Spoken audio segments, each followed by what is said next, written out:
Health awareness and fitness channel में आपका स्वागत है। हमारा आज का टॉपिक है पेड़ लगाने के फ़ायदे। एक पेड़ लगाना 100 गायों का दान देने के बराबर है।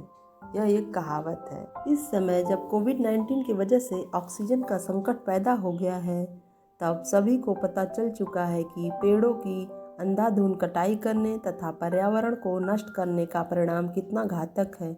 अतः हम सब अब भी नहीं सुधरे तो आगे अंजाम बहुत बुरा होगा।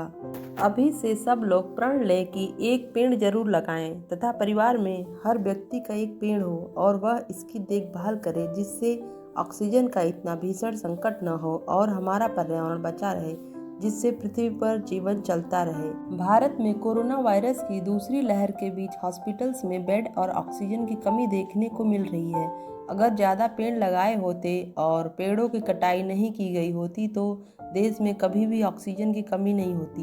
जो प्राकृतिक संसाधन हमारे पास हैं उनको हमने भरपूर इस्तेमाल नहीं किया, पेड़ों की कटाई की गई तथा जिसके चलते आज सांसों का संकट आ पड़ा। एक्सपर्ट का मानना है कि जब तक पर्यावरण में ऑक्सीजन नहीं होगी तो आप किसी भी ऑक्सीजन प्लांट में ज़रूरत के लिए या हॉस्पिटल के लिए भी ऑक्सीजन का उत्पादन नहीं कर सकते।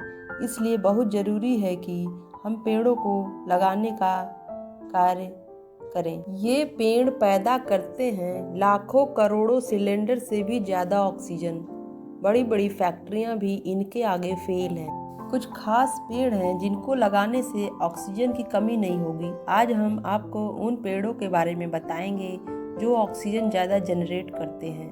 फर्स्ट, पीपल का पेड़ और पीपल ट्री। पीपल का पेड़ 60 से 80 फीट तक लंबा हो सकता है। यह पेड़ ज़्यादा ऑक्सीजन देता है, इसलिए पीपल का पेड़ लगाने के लिए बार बार कहा जाता है। सेकंड, नीम का पेड़ और नीम ट्री। नीम के पेड़ में कई औषधीय गुण होते हैं। ये पेड़ पर्यावरण को साफ रखने में बड़ी भूमिका निभाते हैं। हम यह कह सकते हैं कि यह एक तरह से नेचुरल प्यूरीफायर है। नीम के पेड़ को एक एवरग्रीन ट्री कहा जाता है। ये प्रदूषित गैसों जैसे कार्बन डाइऑक्साइड, सल्फर और नाइट्रोजन को हवा से ग्रहण करके पर्यावरण में ऑक्सीजन को छोड़ता है। नीम का पेड़ लगाने से आसपास की हवा में मौजूद बैक्टीरिया भी मर जाते हैं, जिसकी पत्तियों में ऐसी संरचना होती है कि बड़ी मात्रा में ऑक्सीजन उत्पादित करता है। ऐसे में हमेशा ज़्यादा से ज़्यादा नीम का पेड़ लगाने की सलाह दी जाती है, क्योंकि हमेशा आसपास की हवा को यह शुद्ध करता रहता है। थर्ड, बरगद का पेड़ या बनियान ट्री। बरगद के पेड़ को नेशनल ट्री कहा जाता है। हिंदुओं में इसकी पूजा बहुत पहले से की जाती है। यह पेड़ काफ़ी विशाल होता है।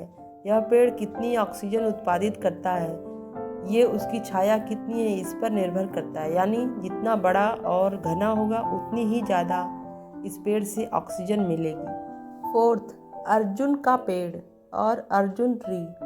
अर्जुन के पेड़ की हिंदू धर्म में बहुत महत्व है। इस पेड़ का धार्मिक महत्व भी है। ये माता सीता का पसंदीदा पेड़ माना जाता है। यह हमेशा हरा भरा रहता है। इसके बहुत से आयुर्वेदिक फायदे भी हैं। यह हवा से CO2 यानी कार्बन डाइऑक्साइड और प्रदूषित गैसों को सोखकर उन्हें ऑक्सीजन में बदल देता है। फिफ्थ, अशोक का पेड़, अशोक ट्री। अशोक का पेड़ न सिर्फ ऑक्सीजन उत्पादित करता है, बल्कि इसके फूल पर्यावरण को सुगंधित रखते हैं और इसकी खूबसूरती को बढ़ाते हैं। यह एक छोटा सा पेड़ होता है जिसकी जड़ एकदम सीधी होती है। इस पेड़ को लगाने से न सिर्फ ऑक्सीजन का लेवल बढ़ता है, बल्कि ये पेड़ दूषित गैसों को सोख कर हवा को शुद्ध बना देता है। अशोक के पेड़ को लगाने से न केवल वातावरण शुद्ध रहता है, बल्कि उसकी शोभा भी बढ़ती रहती है। घर में अशोक का पेड़ हर बीमारी को दूर रखता है। ये पेड़ जहरीली गैसों के अलावा हवा के दूषित कणों को भी सोख लेता है। सिक्स्थ, जामुन का पेड़ या जामुन ट्री। जामुन तो आपने खाए होंगे। जामुन जैसे सेहत के लिए अच्छे होते हैं, वैसे ही जामुन का पेड़ पर्यावरण के लिए भी अच्छा होता है।